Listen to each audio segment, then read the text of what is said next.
Welcome to the Triage Method podcast. This is a special edition of the podcast. So, going to be no advertising, no sales. It's not going to have the typical flow that the other podcasts have because this is a special edition, Corona edition. Some of you may have heard, not sure if you would have or not, there's actually an old global pandemic happening.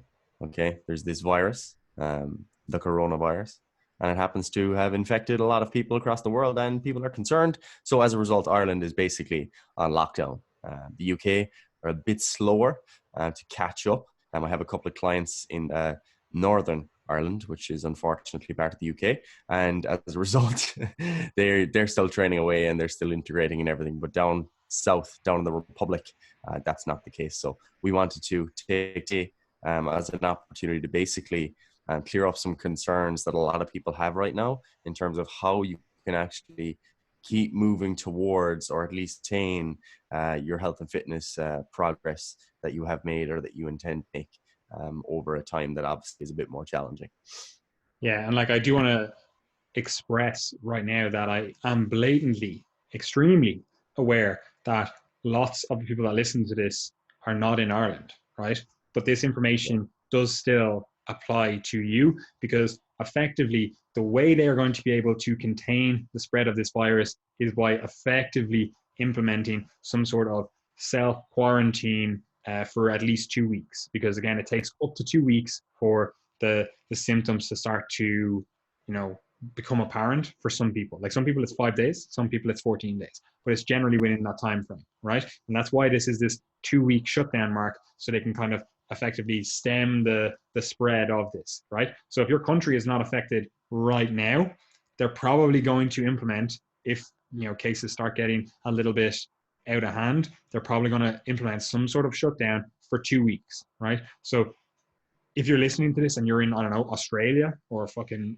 Israel, I don't know, there's loads of people all around the world that listen to this. There's people in Lebanon and stuff that listen to this, So whatever your country response is, a 2-week shutdown is probably one of the most likely most likely responses that your government bodies will take, right? So the stuff you hear here does potentially apply to you in the future, right? But it also applies to you or your clients, if they do have to self-isolate, right? Because again, they're going to have to self-isolate for 14 days if they believe they have symptoms, and then potentially longer if they actually have the coronavirus itself, but I do want to make it also clear at the start of this that we're not giving medical advice. I'm not going to go into the fucking biochemistry of the fucking coronavirus itself.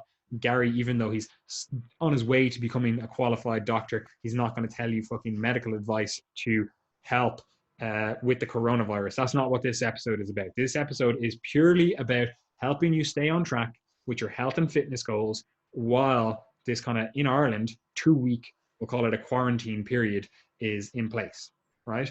And the reason we want to do this is because I know a lot of personal trainers, a lot of coaches listen to this podcast, and it's a very worrying time for them, because effectively you are, if you work for yourself, a business owner and you're self-employed.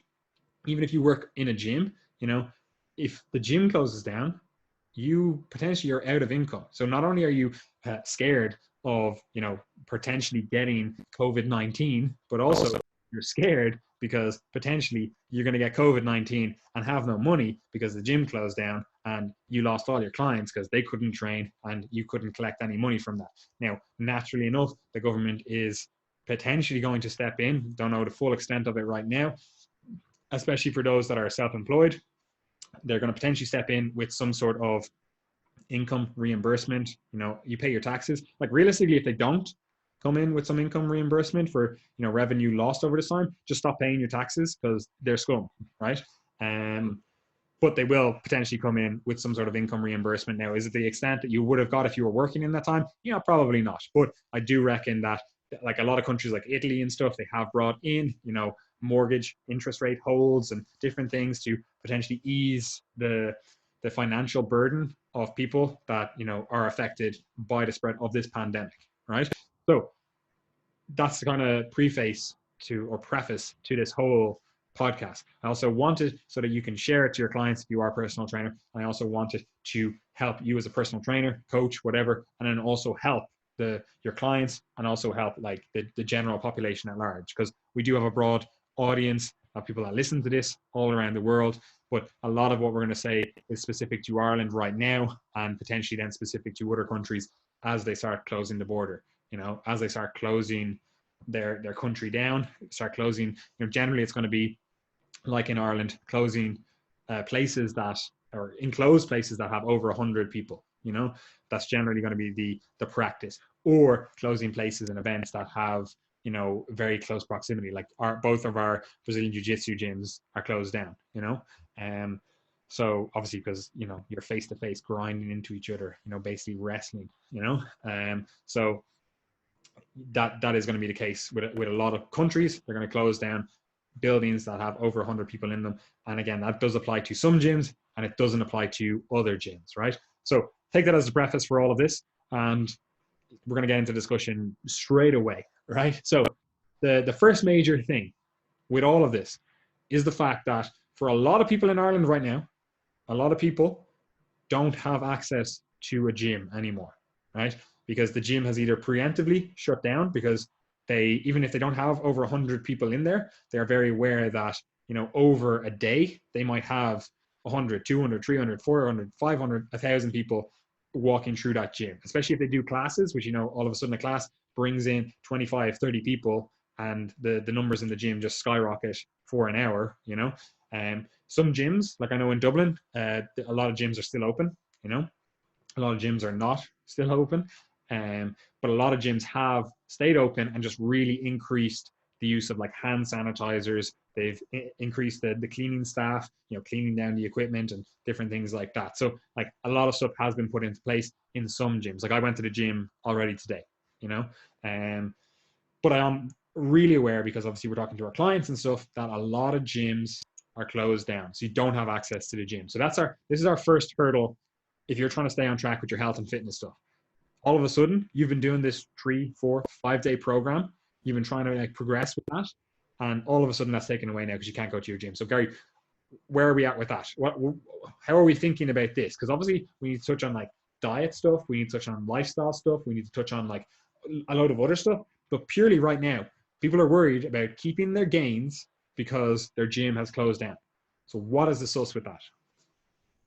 Yeah, so like the way that I'm kind of encouraging my clients to look at this problem is to basically say, right, look, what can you actually gain from this period of time? And I think that's the way you should be viewing this, independent of whether we're talking about training, nutrition, or any other area of your self-development or your college, your work, whatever. How can you use this period of time actually productively to potentially, move your goals even further forward when you do get back full on the throttle?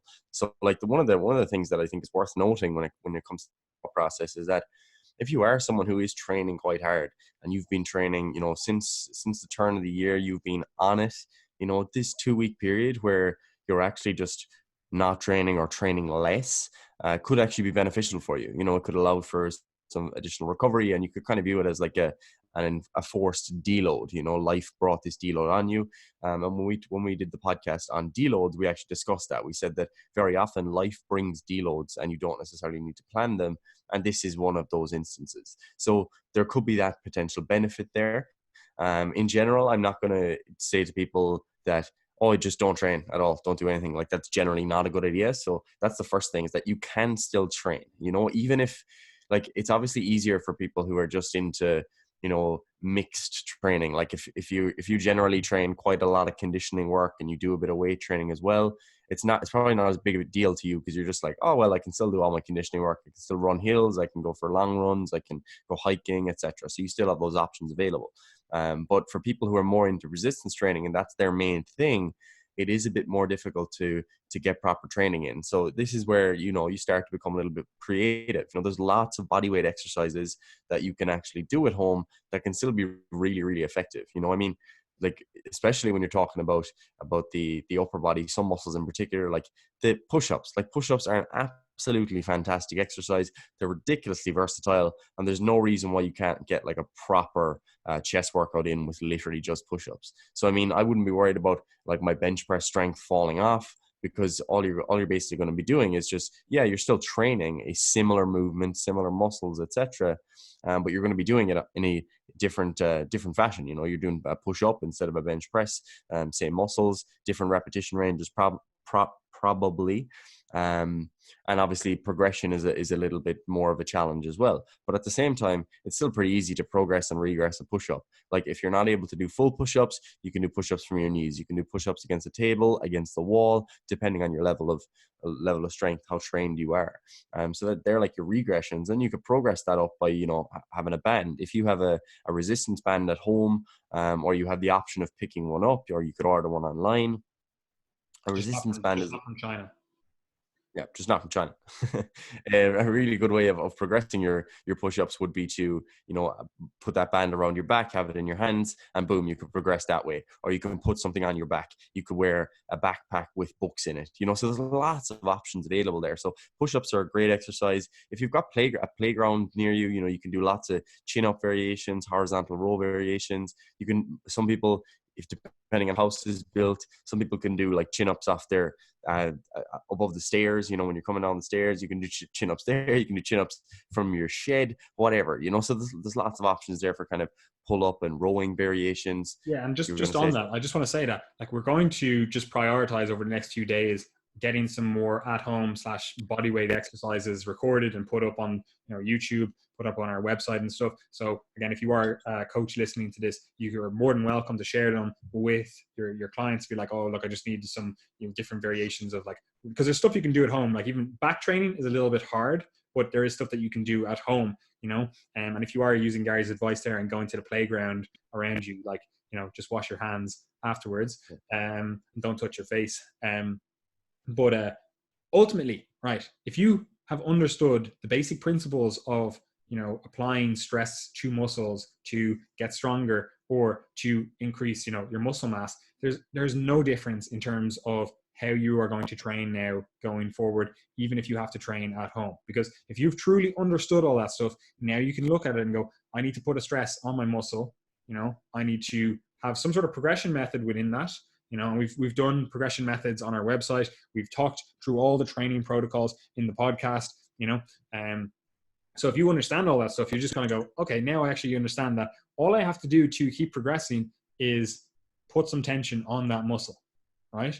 And I am aware, because I think it was Jacob. I don't know if it's Jacob, because I believe yeah, he, Jacob. Jacob, yeah, he asked him there. He's like, you know, talking about his clients and stuff. People are worried that, you know, over this next 2 weeks, if they can't train and whatever, that they're going to lose muscle, right? And there are a lot of like studies on. Well, there aren't a lot of studies, but there are some studies on this. And you know, looking at it from the perspective that, you know, if you do some sort of stimulus, you stimulate those muscles at least once every 10 days, you're probably not going to lose any muscle in any kind of functional capacity. But even if you did do nothing, you took these 2 weeks completely off, right? You know, if we're talking about muscle loss, you're probably losing like fucking 2 grams of muscle, you know, like so irrelevant. Now, you might lose some of the skill of lifting. You know, you take 2 weeks off of, you know, your skill, like whatever it is. Like if you just took 2 weeks off from drawing, you were a painter or something. If you took 2 weeks off from that, like you're going to be worse when you go back. You know, it's just, that is a skill, you know, and it's the same with lifting weights. It is a skill. So you might find that you go back after these 2 weeks and like, oh man, my bench press was down 10 kilos. You haven't lost any muscle. Don't worry about it. You've just lost a little bit of that skill of lifting, you know? And again, if you just ramp up, ease yourself back into it, all of a sudden within a week, 2 weeks, you're back to your previous strength levels. No fucking harm done, right? So keep that in mind, that you're not going to lose any like real amount of muscle, and you're not going to lose any real amount of strength. You might lose a little bit of the skill of you know, lifting or whatever in that time period. But like Gary's saying, if you could just find a few bodyweight exercises, a few at-home exercises, you can still get a very effective workout done, you know. And again, yes, progression methods are an issue here, because, well, like, where do you go if you're strong enough to bench, I don't know, 160, and your body weight is only 190 or 190, your own body weight is only 90 kilos? It's like all of a sudden it's like, all right, well, you know, you're gonna have to do fucking a boatload of push-ups to get that stimulus, you know. But like Gary said, there are ways around this. Like maybe you do have some, like, I don't know, 3-liter milk jugs or something. You can put them in a backpack, you know. Maybe you have 2 of them, all of a sudden there's 6 extra kilos on your back, and you can do some push-ups. All of a sudden you've increased the weight on that. Maybe you do have some weights at home that you can use. Again, backpack, boom, easy to progress. Maybe you use a band as well. Maybe you have a band available. Maybe you have 2 bands, maybe you have 3 bands, whatever it is. You do have methods to utilize at this time. And again, we're going to prioritize getting a few extra videos out on stuff like that. But ultimately, right now, if you understand the basic principles of resistance training, you should be able to handle this with ease. Like, yes, you might need some like specific help. You're like, oh, how do I train my shoulders? You might not know the specific of that, but you understand that it's like, yeah, I just need to get a little bit of tension on the muscle that I want to grow / maintain in this period, and I'm pretty good to go then. And yeah, you might have to modulate your volume and your intensity now. It's not how you usually train. Maybe you normally train very like strength orientated. You're like 3 to 5 rep jobs. And now you're like, right, I'm going to have to just switch this up, and I'm going to have to do a little bit higher rep, more metabolic stuff, because, I don't have any extra weight available to me. Yeah, and like there's lots of things that you can do that people don't even think about. And we're not gonna spend like lots of time fleshing out every possible thing you could do to kind of keep your training up. It's the principles that are important. But like one thing that probably most people don't realize is that like you could just do isometrics. Like isometrics are like pretty damn powerful when it comes to like you having nothing available. Like for example, if you're what an isometric is there. yeah, I will. So when you're when you're training, like most people can't think of a way to train their side delts. Oh, I can't do any lateral raises or whatever. Like you could just use per or whatever. But let's say you're like, oh, I just can't find anything heavy, whatever, for all these different muscle groups. Like you have walls in your house. If you have a wall that you can stand next to, you could do maximum, like once you're able to support yourself with the other arm, you could do like maximum isometrics, meaning that you're literally pushing into the wall as hard as you possibly can, or any other object, but the muscle's length isn't actually. So an isometric contraction is basically where, yeah, you have an increase in tension, you're producing force, but the muscle's length isn't changing.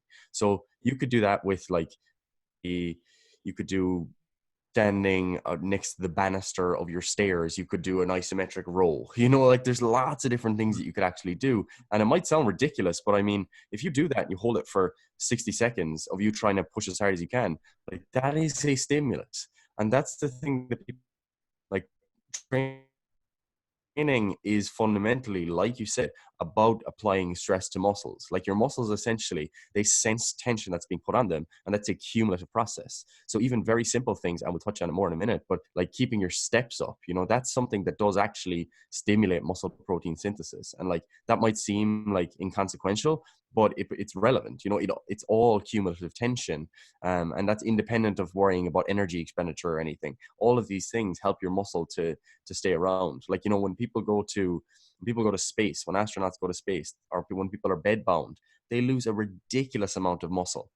It's not because they stopped training, it's because they stopped experiencing the low level forces basically of everyday life, of general tasks. So keeping up those things can actually still contribute to your muscle and strength. And like when it comes to the question of muscle loss, I really wouldn't be worried about it.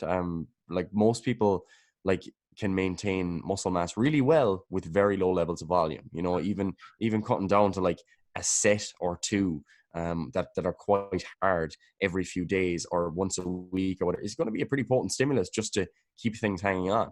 Like muscle loss is generally more accelerated where you have those conditions that are really abnormal, where you're bed bound, where you have no gravity, or where you have something, yeah, or exactly anything that shifts your general balance of muscle protein in favor of the catabolic direction of muscle protein breakdown. Like people who are elderly, for example, they have higher levels of like just low level inflammation. They're generally more catabolic, so they have less anabolic stimuli. They're a bit more anabolically resistant. So what you see is that they're going to detrain faster than younger people. So if you're young, healthy, active, you're eating enough protein, I wouldn't be sweating it too much. But I still appreciate that people like training independent of whether or not the change in muscle mass and strength. Like people like the training process. So I would still 100% encourage people, don't just train once a week just because that's all that's needed. Train as much as you want, but don't freak out if you think you're going to lose muscle along the way.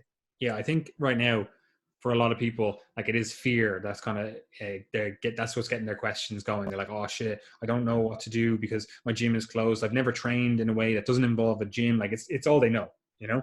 But if you understand the principles, again, you understand like, okay, I need to apply a bit of tension to the muscles. I need to get some sort of, we'll call it a pump going, a little bit of a burn going, and all of a sudden you're like, all right, I can do a lot with very little. Like if you have a partner, you have someone else that can apply resistance to the whatever movement it is you do. Like again, we'll just use that lateral raise, because people are like, oh, I don't know how to train my side delts, and I don't know how to train my fucking infraspinatus or whatever random muscle that they're like, oh, this is the key. I always love training this muscle. It's like if you have a partner that can just apply some resistance, like you do a lateral raise type deal. Like if you have someone that can just put their hands on either side of your elbows there and just apply resistance as you push against that, all of a sudden you have a potent stimulus. Is it the best stimulus that you could get? No, probably not, but at the same time, it's like, well, do you need to have the best stimulus to keep your muscle around? Do you need to have the best stimulus to grow your muscles even? No, people have, grown muscles with less than optimal implements. Like you look at like some of these like African gyms, like you often see that posted on like a social media, and they literally have like rebarb, like literally fucking, they just got some fucking random wires type stuff and plates that are like they got from the train track, and it's like they still get great gains, they still progress and they still make, awesome progress, and they just make do with what they have available to them. And that's the case right now. It's like, yeah, if your gym closes down, you're probably just going to have to make do with what you have available to you. So what you need to do now is, first of all, ensure that you know the basic principles of, what makes a muscle grow, what, we'll even talk, because we're going to move on to it in a second, like your calories and your macronutrients. Once you know all that stuff and you understand the lifestyle variables as well, it's like, okay, well, what can I do right now? I have these tools available to me. You understand the principles, and it's like all of a sudden it's just like, okay, I just need to change my tools. That's all it is. This is just a different environment. If you're fucking, normally you're a carpenter and normally you work with wood, it's like a certain type of wood. Now all of a sudden we change you over to mahogany, it's different type of wood. You're like, all right, I need different tools to deal with this type of wood. So that's all we're dealing with right now. It's like, okay, you just need to get some tools, and that's why we're going to prioritize making a few videos in the next few days. So it's like, okay, you have a few tools available to you now. You're like, oh, I didn't know how to train that muscle at home. Here's an exercise that I can do, but I understand that I just need to apply some tension onto the muscle, get a good workout going. Again, you're probably going to have to do some like higher rep stuff. Some of these things are just, it's not really easy to load them, so you're probably going to have to go for like higher reps and that you might not be used to. But again, it's like, that's fine. It's just applying a stimulus to the muscle and you're getting somewhat close to failure. Like you don't need to hit absolute failure, but like using an exercise and going, I'm going to try to accumulate a good amount of volume, probably get a little bit closer to failure than maybe you normally do, just to ensure that, all that muscle is working. And again, you're probably going to hit failure a lot sooner than you actually have the capacity to deal with, just because the movements are new to you. You're going to feel them more, be like, oh man, I'm doing this row variation that I've never done before, and all of a sudden you're like, my lats are on fire here. It's like, doesn't mean that exercise is unbelievable. It's just like you just haven't done that exercise before, so it's a new stimulus as well. So you probably will even be sore, doing some at-home exercises that you thought, oh, these are just easy exercises. I just forget about them. You probably will notice some DOMs from doing them, especially if you're also changing the exercise and the training modality. It's like you're getting like new muscular damage, new muscular stress on the muscle, but then also this kind of metabolic damage that maybe you didn't experience beforehand. Maybe your training wasn't ever geared towards that kind of higher rep stuff as well, right? But effectively right now, if you understand the resistance training principles, you're good to go. All you need now is to change your tools, and again, we're going to support that over the next few days. If you are in the Facebook group, you'll see it automatically. That will be linked below. We'll just be posting them in there. But if you follow us on YouTube, or if you're a coach doing this, you want to help your clients or whatever, just follow us on YouTube, and then you'll see the videos there, and you can just share them out to your clients as needed. Again, like we're going to have stuff on site that we're going to try again, like have less like unbranded to an extent, so that you can share it with your clients if you want to ensure that they stay on track if they have to, effectively be in quarantine, even if they don't have like COVID-19. So you can still share that. You can use all that. That's fine. We like, honestly, we don't care. Ultimately, what we care about is helping individuals stay on track with their health and fitness over this period of potential, shutdown. Again, like maybe your country doesn't have it right now, but yeah, they will be linked below the Facebook group, the support group. You can by all means ask questions in there. Like I know we just posted a question about this topic. There's a few questions within that, and then also like there's like 50 likes on just the question alone. People are like, okay, yeah, we need this information. But yeah, do you think that covers everything with the training stuff? Because at the end of the day, it's fairly simplistic, because what people just need to do is just change their tools, maybe change their modalities a little bit.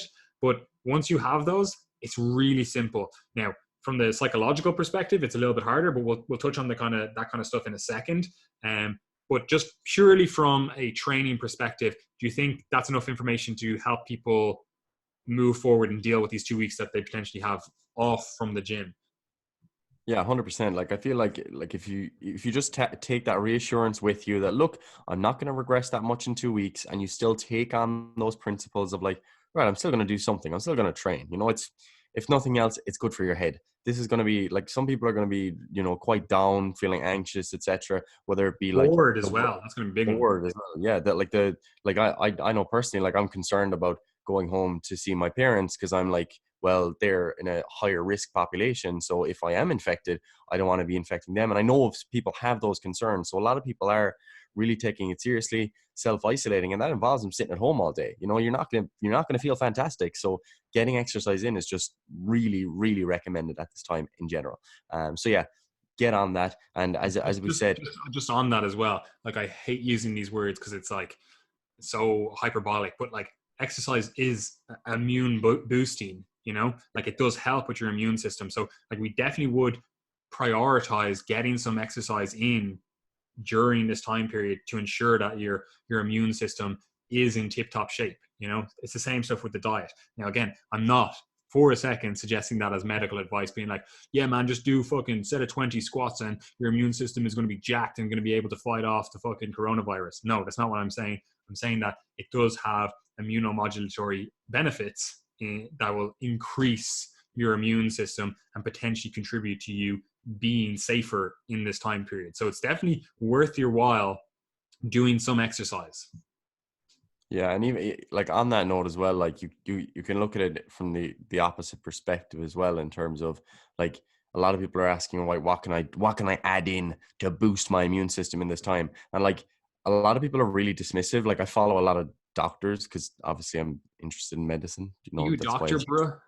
that's why I'm studying it. But like I follow a lot of doctors who like, and as someone with a kind of an eye in both fields, like in terms of like the applied nutrition people and the medicine people, like doctors can be really dismissive sometimes, to the point where it erodes the truth. Like they overcompensate. So they'll say, if someone gives a tip for boosting the immune system, they'll say, this is all bullshit. Nutrition, like there are no hacks to boost your immune system and all that stuff. And it's like, yeah, that's kind of true, but you can definitely make decisions that support immune function, and that's important, because like one of the things that like a lot of people in our audience could potentially be at higher risk because of things like overtraining, for example. If you've been on a diet for a long time, you're doing lots of fasting or something like that, you've low energy availability, you're training really hard, like your immune function is compromised. And people who are overtrained in that highly stressed state are more likely to pick up infections and get sick more frequently. So that is worth noting. So like, while you will see a lot of bullshit claims related to boosting your immune system, like, don't be overtrained. If you are actually really concerned, like, you don't have to care. Like that's your choice. But yeah, that's same with the diet stuff as well. It's like we know, like having a higher like antioxidant intake, having higher like vitamin C intake, and all that kind of stuff does contribute. And it effectively just comes back to like, eat your vegetables. If you haven't been prioritizing that for the last while, it's like, okay, well maybe now is the time that you maybe just increase your intake just a little bit. That it's not going to be this 100-200% improvement in your health or whatever, but it's like, every little bit helps when you are looking at a global pandemic that is killing people, because that's what we have to keep in mind. It is killing people. And like, I know it's like, oh, this is a person with an at-risk population and they're the ones that are dying. But it's like, most people know people that are at-risk populations. Like most people, if you're in your 20s or 30s, your parents are probably an at-risk population, so like, just keep that in mind. But also it's like, people are still dying that aren't at-risk populations, Yeah.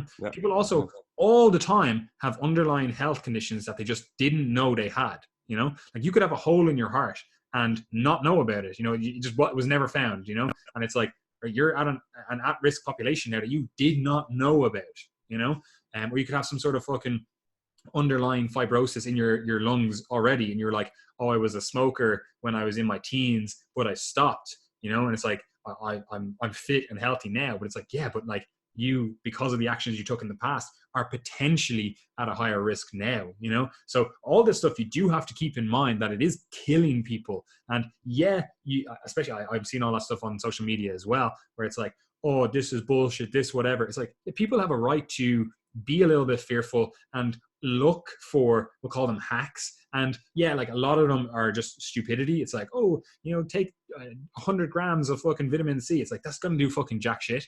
But there is also good advice within, the health and fitness community. It's like, yeah, like you should have always been looking after your vegetable intake, your antioxidant intake, like all of that kind of stuff. And it's like, yeah, now is probably a time to, maybe prioritize that again just a little bit, and just make sure that you do actually get your 5 to 12 fruit and veg per day, 100%. Yeah. Like, and like, we didn't want to like get into like the whole actual coronavirus stuff, like whether or not you should be worried and all the statistics and all that stuff. But yeah, that is a really important point, that like, you're allowed to be as concerned as you wish. And I like, if you want to go and buy 50 rolls of toilet paper, totally your decision. Like, I don't care. I'm not going to blast you on social media for it. I think people who do that are stupid, to be honest. Like, yeah, okay, maybe some people do take the panic buying a bit far, but you are 100% entitled to be as fearful and act accordingly as you wish, especially when you're talking about risk of death, because that's the thing. People use numbers to really downplay this stuff. And I think like a good question that I like to ask when people are talking about this is, for you to play Russian roulette, for people who don't know, you have a revolver, there's one bullet, the rest of the chambers are empty. That's normally how you play Russian roulette, right? If you're, how many chambers would you, at what point would you play? Like, is it 100 chambers? Because that's like the 1% mortality risk. Like, like, it's not exactly the same thing, obviously. Even easier. Forget about like the revolver thing, because people sometimes like, they're like, oh, well, that's an impossible situation. If I gave you 100 Smarties and said that one of these Smarties is poison, would you eat the 100 Smarties? Or how many Smarties would you eat? Exactly.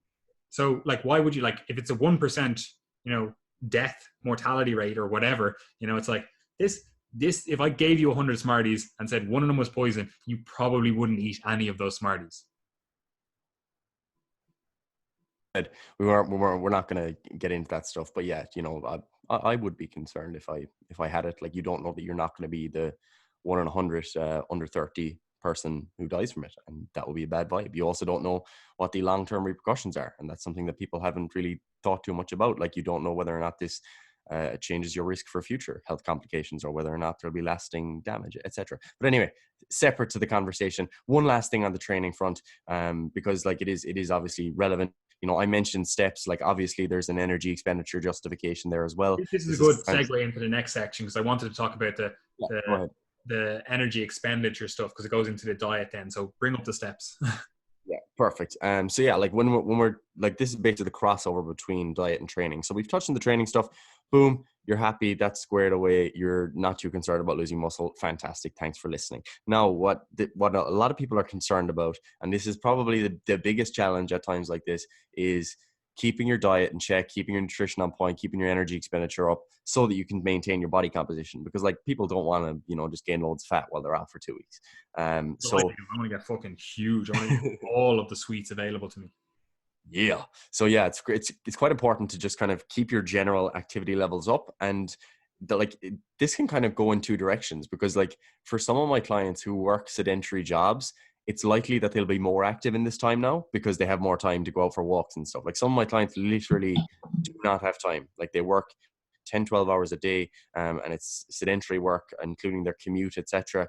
And then they get to the gym and that's it. Boom. There's no other steps. Like, so for some people, this could actually be an opportunity to be more active than normal. But for others, for example, if you work in you do some sort of manual labor, or even like you're a nurse or something in a hospital, you're always on your feet, or you're a Nurses personal are trainer. probably a bad example because they're definitely still doing a hard yard of work right now.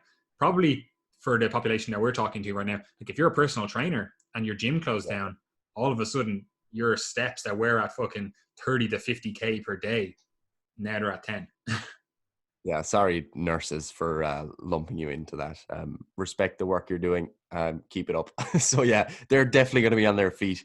But yeah, personal trainer is probably the perfect example. Like normally, like when I was working as a personal trainer one-to-one, I used to clock up like 25,000 steps a day. And like that was a pretty small gym floor. And obviously my commute was in that, etc. But a lot of personal trainers do clock up like 20,000 plus steps, especially if you have a big gym, you're changing weights, you're walking around a lot.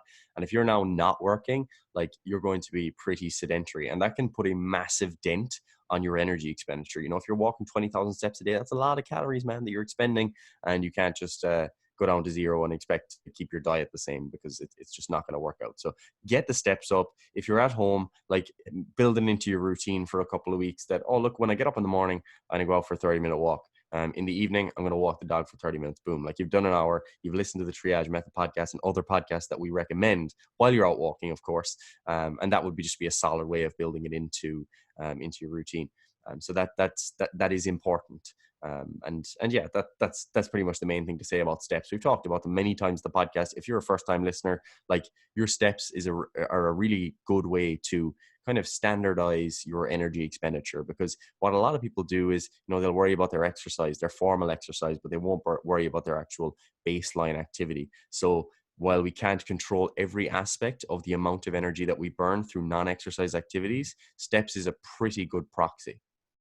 Yeah, 100%. And again, like this, it is one of those things. Again, we didn't want to be giving medical advice, but like getting some daylight exposure, getting some sun exposure, getting some fresh air, they're both things that do help with your immune system. They do help with your general health. So that's probably just good advice all around. Now, obviously, with coronavirus being somewhat aerosolized, if you can try to get those steps away from other individuals, like don't be going, oh, I'm just going to go get my steps and go for a walk with my community, and that's probably not a great idea, but if you can get some steps in a local park, a local area that doesn't have a high concentration of people, unreal. You've just contributed to your energy expenditure, you've just contributed to your health, and you've just contributed to quote unquote boosting your immune system, even if you don't want to call it that and you're a medical professional. But yeah, getting your steps in. Now, this does go straight to the heart of the question with the diet, right? Because ultimately, I'm going to presume if you're listening to a health and fitness podcast, which this is, right, you are somewhat aware of the diet, right? You are somewhat aware of calories, macronutrients, or at least somewhat aware of portion control and good food sources. So I'm not going to touch on any of that stuff. However, what we are going to touch on, we are going to touch on calories because that is something to be aware of. What we are going to touch on is the fact that your activity is probably going to be lowered, and as a result, you may have to change your diet, right? Because this is a big thing. So there's two perspectives to this. First of all, a lot of people are just going to change their diet unintentionally because they're going to start boredom eating, right? We're going to deal with that in a second, right? So we're going to call that, reactionary changes in the diet. You're just bored and you're just like, oh fuck, I'm going to eat some cookies or whatever. What I'm going to talk about now is like you are preemptive with your diet changes. Again, if you're a personal trainer, you were doing 30K steps per day, and now your gym's closed. You're like, okay, cool. I'm worried about my income. I'm worried about all that stuff. But also you're like, oh, I actually do want to at least stay in shape for when I do get back to work. I don't want to lose my income and lose my physique and lose my fucking mental health because everything is off track. Like you do want to continue making gains, progress, whatever, in whatever realm you can in the situation that you find yourself in, right? So you may have to preemptively lower your calories. If you are someone that's coming from those 30K steps per day and you are going, oh yeah, it's 3,000 is my maintenance, like if you know that your steps now are only at 10,000, you're actually actively trying to get your steps up. You're going for a walk in the morning, a walk in the afternoon, a walk in the evening. You're also doing some like at home training, and you're like, I'm trying to get my activity up, but there's only so many hours in the day. You can only go for so many walks, and especially in Ireland, where it's probably going to piss rain for 90% of the day. It's like you can only get your activity up so much, right? So you might have to preemptively lower your calories, where you have to make a smart decision. Now, if you are obviously a coach that listens to this, you probably are a bit more aware of the diet. We were just doing a diet series on this kind of stuff. So maybe go back and listen to either the muscle gain, the dieting podcast, or just setting the diet up podcast, the last kind of 3 main podcasts on the channel.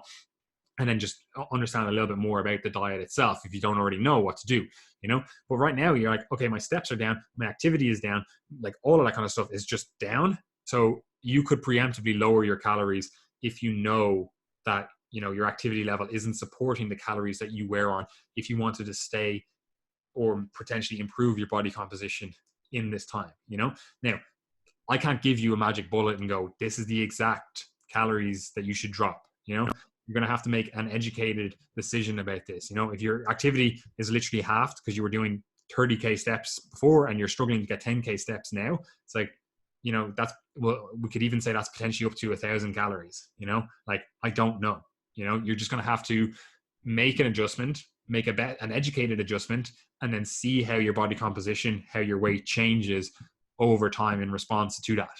Right. So reaction, or like preemptively, you may have to that's just what you're going to have to do, drop your calories because your activity simply is not there to support the, that level of calories. Does that make sense, Gary? Yes, sir. Now, you've nothing else to add for that? No, like I think like, if you like, you can use this time to like preemptively adjust your nutrition. I think it's a fairly sound approach. Like for most of my clients, I'm not recommending that because basically I'm trying to make sure they just stay active in general. So that's fine. But obviously in the case that that's not possible, or like I don't expect people, if you normally get 25-30,000 steps at work, you don't need to keep that up. You're probably better off just adjusting your diet. So yeah, preemptive changes is definitely a good approach for individuals who know that they have a change in their energy expenditure.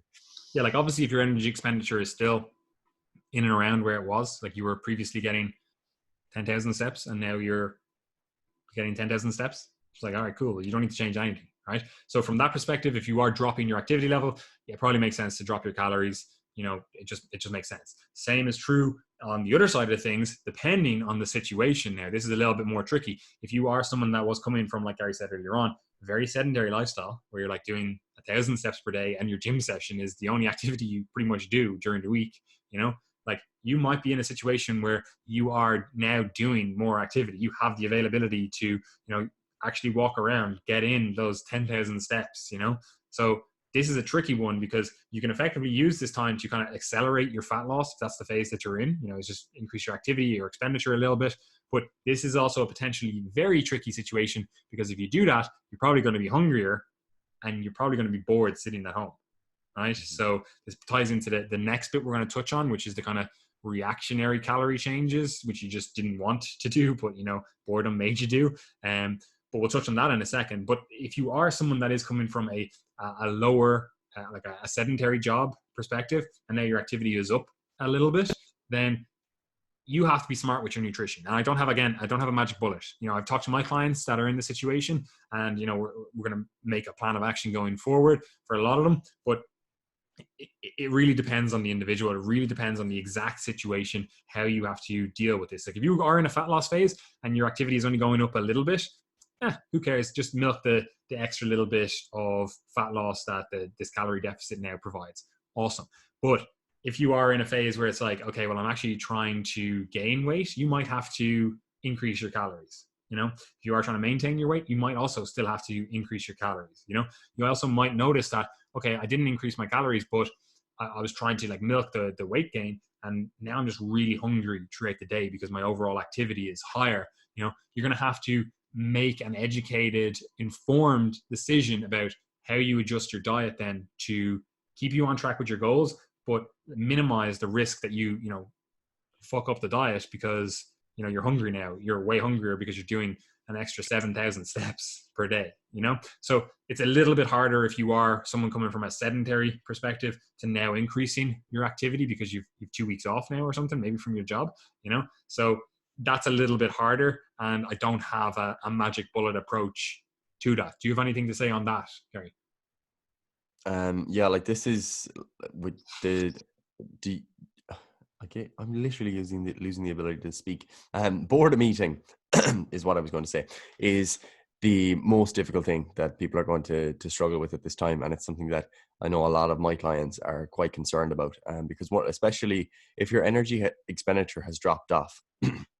One of the effects that has when you're exercising less, especially if you're training in, is it disrupts your ability to regulate your appetite. So appetite regulation is less accurate when you are more sedentary. So that's one of the benefits of exercise for weight loss. And it's one of the kind of things that people don't think about, that it's not just related to energy expenditure.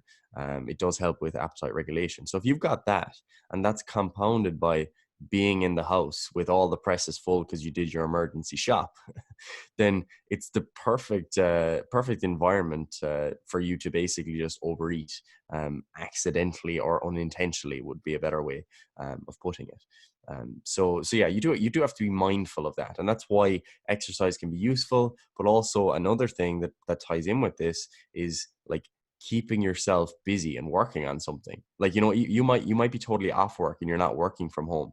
If you've never worked from home before, and now this is your first time, you're gonna learn, boy, because like it's a weird experience, because I definitely find myself, like, obviously I've been working on the laptop for years, like that's been my work. It's much easier to be distracted. It's much easier to just go and have a coffee break every 30 minutes Oh and man, you're probably have going a to have about 30 coffees per day. Like, literally, yeah, your caffeine intake is going to be skyrocketed. Like, I drink so much tea and coffee, preferably more tea, so I don't over caffeinate. But yeah, like that, they're the types of barriers that you're going to run into and that are going to pop up. So if you can find a way to keep yourself busy and interested, that's really beneficial, because you don't want to just watch Netflix all day. Like, you're going to feel like shit, and everyone knows that feeling, like where you're just like, oh yeah, I've been busy all day doing something, but I almost feel worse for it. And of course there's a place for that, but if you can, read books, or I don't know, do puzzles, do some painting, whatever you want to do, find something to keep yourself busy, and that will definitely help push off that tendency to just kind of go to the press every time you're bored. yeah, effectively, what you want to do in this 2 weeks off, if you do not have hobbies, you effectively want to, I'm going to say this as a real esoteric thing, but minimize your dopamine exposure, right? And what I mean by that is, don't do these fucking huge dopamine hit things like scroll Instagram for 6 hours every single day. Don't have that be your 2 weeks off. You don't want to look back on those 2 weeks and go, what did I do? And you're like, oh yeah, actually, yeah, I was on Instagram for 6 hours every single day, and then I went on to YouTube for 2 hours, and then I was getting a little bit tired, so I went on to Netflix before I went to bed. It's like that's not what you want to look back on these 2 weeks and realize that that's what you've done, right? So obviously they're very like high dopamine hit things. Related to that is obviously food is also a dopamine hit thing. Like these are all things that give you pleasure. So you're gonna have to, like, this would be the optimal time. And I mean, if you wanted to reset everything about your life, you're like, I'm unhappy with where I am. I'm unhappy in my job. I'm unhappy in my fucking life in general, the direction of it. You have 2 weeks off now. Change it. Literally change it. Do a dopamine detox. Just get rid of all these things. Don't fucking masturbate. Don't spend 2 hours fucking masturbating. Don't spend fucking 6 hours on Instagram. Don't fucking eat a boatload of food just because you're like, oh, I'm off, I'm bored, let me get this dopamine hit. No, don't use it. Use these 2 weeks to become an absolute fucking savage. Read those books you need to read to increase, the amount of money you can make, or read those or look at those videos that you need to look at to, again, increase your revenue, increase your especially if you're a coach. Like, obviously we talk to a lot of coaches, like if you're trying to get better, it's like, now's the time. You have 2 weeks off. You have 2 weeks right now. Yeah, okay, you're probably fucking scared. You're probably, oh, my job, I don't know about my revenue for the next whatever. Like, come back in 2 weeks at fucking 10x coach. You have just increased your knowledge. You have just increased your service in those 2 weeks. You go back and you go, okay, cool, yeah, we were off for 2 weeks, but I'm actually charging more now because I'm a better coach for those 2 weeks off. And that applies to any job that you are currently in. If you have 2 weeks off, they're just like, oh, like, we don't have any jobs for you to do right now. Maybe you even get laid off. That's a very real possibility for some individuals. It's like, right, what can you do in those 2 weeks? Like, revenue that you don't have the money. Maybe you've never saved money before. You don't have like a 6-month reserve of cash that you're like, okay, cool, an emergency fund or whatever. You don't have that. Now you're like, my back is against the fence. I need to 10x my life. What can you do with these 2 weeks off to do that? Is it reading books? Is it, looking at videos, signing up for like a membership site? What is it right now that you can do to make yourself better? And that's what you do on these 2 weeks off. Don't succumb to what everyone is going to do and spend about 8 hours every single day on Instagram or TikTok or any of these social media platforms. If you want to maximize your use of these times, delete all those social media apps off your phone, right? Unsubscribe from Netflix, unsubscribe from all those fucking subscription, whatever fucking sites, even music, unless you are a musician or something, and that's going to like increase your revenue, by understanding, listening to music, whatever. I don't know. Use these 2 weeks effectively. Like look back at the end of it and go, yeah, cool. My body composition, maybe it changed for the worse. I didn't get I was eating too many calories and my activity level was down and I couldn't go to the gym. My strength level dropped off, whatever else. But you look at it and go, yeah, but those 2 weeks, they've actually just changed my life because I'm now a better person. I'm now able to generate more revenue. I'm now able to, I put off these things for my whole life. I wasn't doing X, Y, and Z, and I just used those 2 weeks and did it, So that's the first thing I would look to do over these 2 weeks off. Do the thing that you've been putting off that you need to do that's going to increase your revenue, increase your IQ, increase, your likability as a person, whatever it is that you need to be working on. Like now's the time to work on it, right? And this feeds directly into, do you want to say anything on that, Gary? Because I know you like to jump in. Nope, that sounds legit to me. Get after it. Wonderful, right? This obviously ties in then again, like if you are in that situation where you're like, oh, I'm bored of meeting, like there's no quick fix for boredom eating. If I had that, like I'd already be a millionaire. I'd have fixed fucking everyone's problem, because that's the problem that everyone has: boredom eating. They're like, oh, they use food as a bit of a kind of crutch. They're like, oh, I'll just eat some popcorn with this, or I'll have a bar with my tea here. I just want something to kind of give me a little hitter of dopamine. It's like, all right, well, there's no fix for that. The only fix for that is to do something that leads you to not be bored. So that's all that we've got really on that. Now, there are obviously very easy to implement things, especially if you do find you overeat on certain foods when you're bored sitting at home. Just don't buy those foods.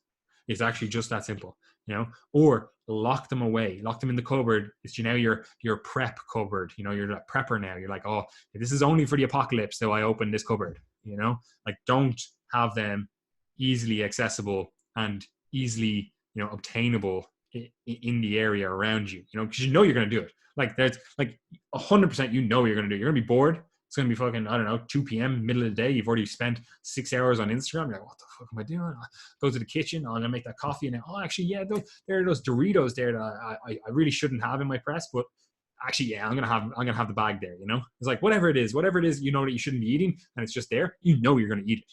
Right? So obviously the ideal is to just not have it there when you're going to increase your boredom, right? There is no quick fix for this. There is no easy fix to help you stay on the path with this stuff, apart from getting to work on whatever it is that you need to get to work on, not letting yourself get bored, and effectively using your time wisely, and then not making poor prepping decisions, when you're buying out your fucking 200 pack of toilet roll.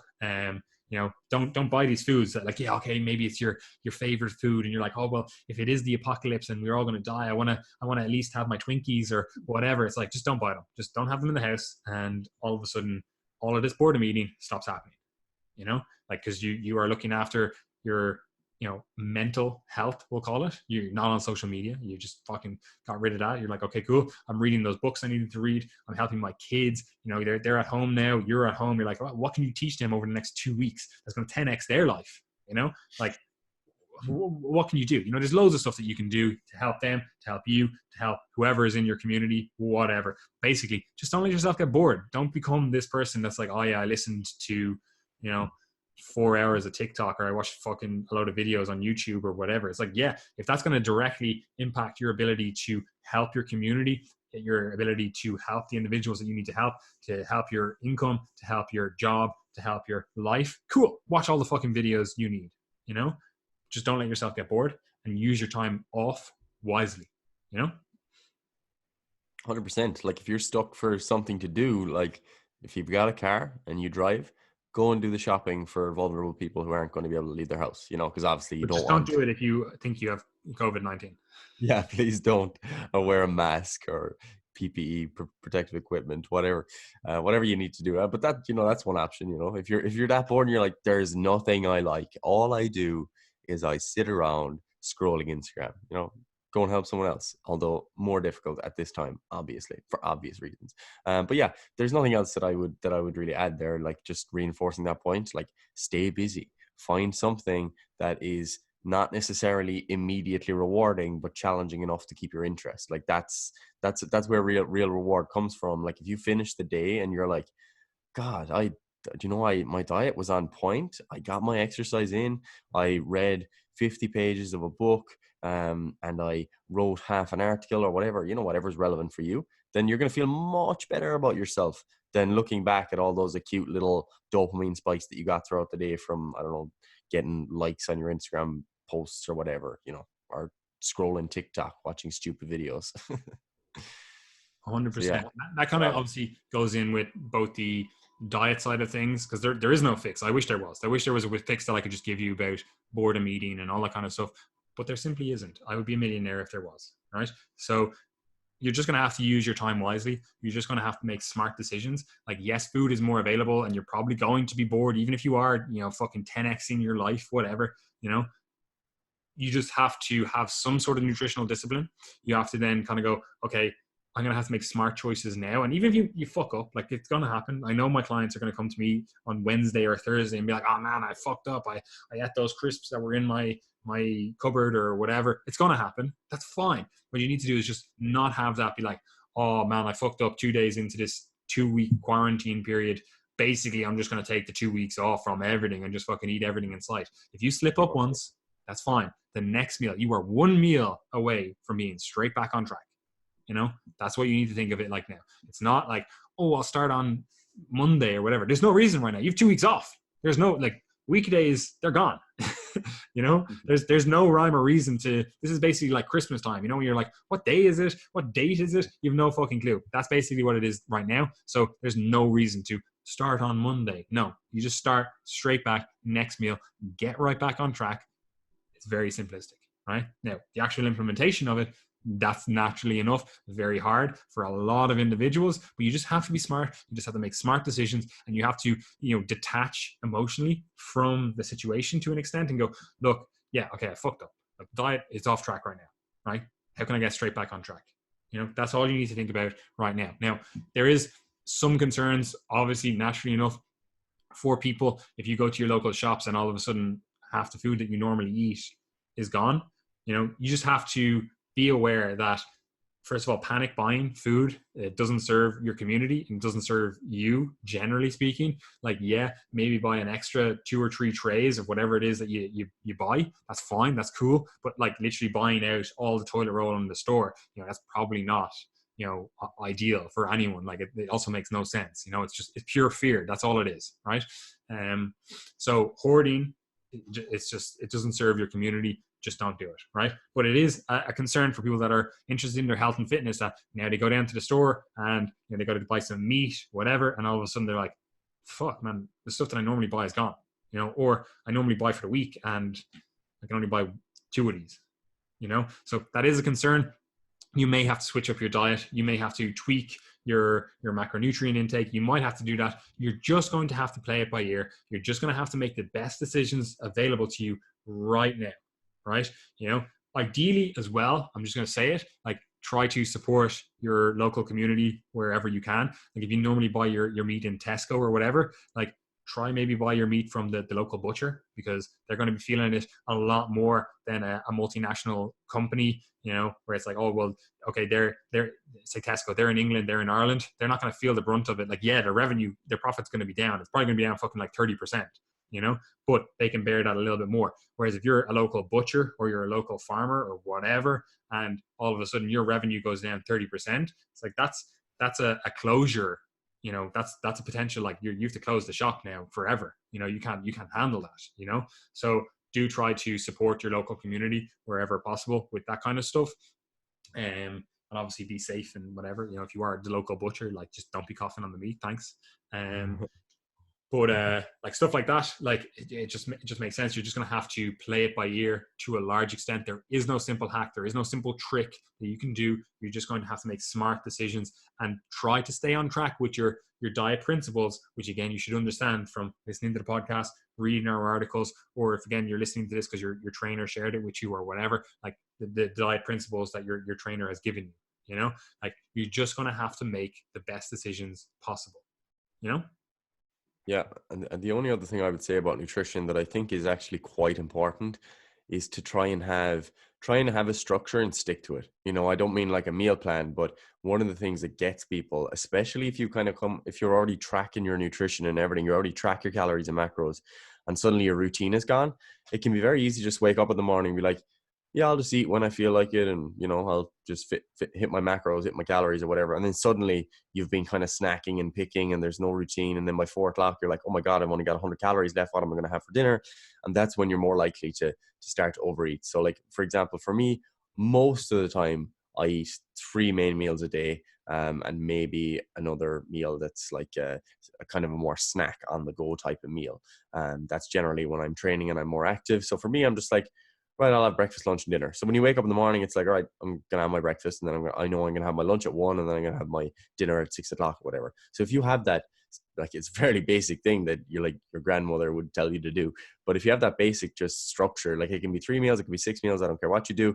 At least you know what your day is going to be like then. And it puts some structure into your day, and it takes the guesswork out of it. And you know what your nutrition is going to look like. Because if you're just winging it, compounded by all the other things that we discussed, you're far more likely to start to go off track. So have some structure. 100%. And again, the structure can be anything. It just needs to be in place. Again, like if you know you're going to sleep in loads, that's fine. That's cool. Just set up your structure to accommodate that. Like I eat like an intermittent fasting style. Like my first meal is like after the gym, which I generally go to the gym at 12. Now that might change again because the gyms might close. For me, they haven't closed right now, but they may in future. So generally my first meal is at 2 o'clock in the day. Like I train fasted, right? So my breakfast is at 2 o'clock in the day, roughly speaking, you know? So I know I have that structure. So even if I sleep in, I'm like, all right, well, there's my first meal of the day. This is the structure of my day. I know how I'm going to eat around that, you know? Like my BJJ club has closed down, and that's 4 activity sessions per week that I do that generally I eat around to accommodate that. So I have to, again, change my nutrition protocol to accommodate that fact that my energy expenditure is down, and the normal session that dictates the structure of my day for those days is also gone, you know? So you're going to have to make changes to your day, your structure, your diet, whatever. But what you do need to keep in place is an actual structure, you know? And again, it can be very loose. It doesn't need to be a meal plan, be like, I'm going to eat 50 grams of protein for breakfast and 10 grams of fat. Like, I'm not saying that, but like Gary said, some structure in place is going to get you through this much more than if you eat randomly throughout the day and then realize come 4 p.m. that you're like, oh, cool, I've eaten 15 grams of protein today and I have no way that I can make a meal that allows me to hit my protein target and hit my calorie target as well. Like there's nothing. I'm not going to eat like 2 packs of fucking, I don't know, slices of chicken or something. You know, it's just not going to happen. You're not going to do it, you know? So as a result, you're going to be far less likely to stick to your diet if you just throw out all structure in your day, you know? So again, if you are a personal trainer and you are talking to your clients, that is one thing that I would definitely encourage them to do. I would definitely encourage them to have some structure and then stick to that structure throughout the day, throughout the week. And that's going to increase your likelihood that you're going to be on track with your diet. 100%. Right. I think that's pretty much everything, unless we start going into medical advice, which we're not qualified to do. There are some things I just want to state, just because I know a lot of personal trainers listen to this.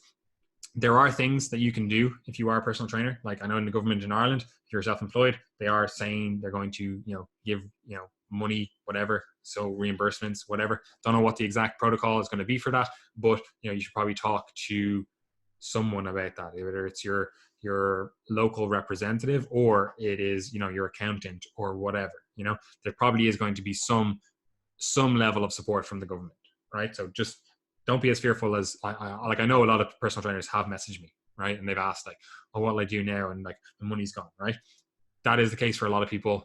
it's fucking shit. There's nothing you can do about it, right? But also on top of that, there are some things that you can do about that, right? And what I mean by that is, like, if you are a personal trainer, you work in a gym and the gym is closed, like there is the potential that, you know, if that gym has other personal training or personal trainers that are also training people, like if there's 5 to 10 of you and your gym is closed, like there is the potential that you can talk to your gym owner, because the gym owner wants to keep the gym open. They want to make money in that time, you know, like they're losing revenue too, you know. So if you could talk to them and go, look, I know the issue is 100 people in the gym, you know, what if you and the other personal trainers, you just do your coaching and they're the only clients that are allowed in the gym. The gym, for all intents and purposes, is closed, but all the personal training trainers and their clients, they're able to get their training on, get their training done, and, you know, because you're able to keep the numbers lower.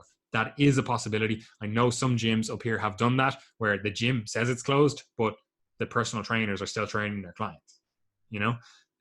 So if you are a personal trainer, you're really worried, that is something that maybe you talk to, you know, the gym owner that you're working out of, you know, that is the possibility there for that.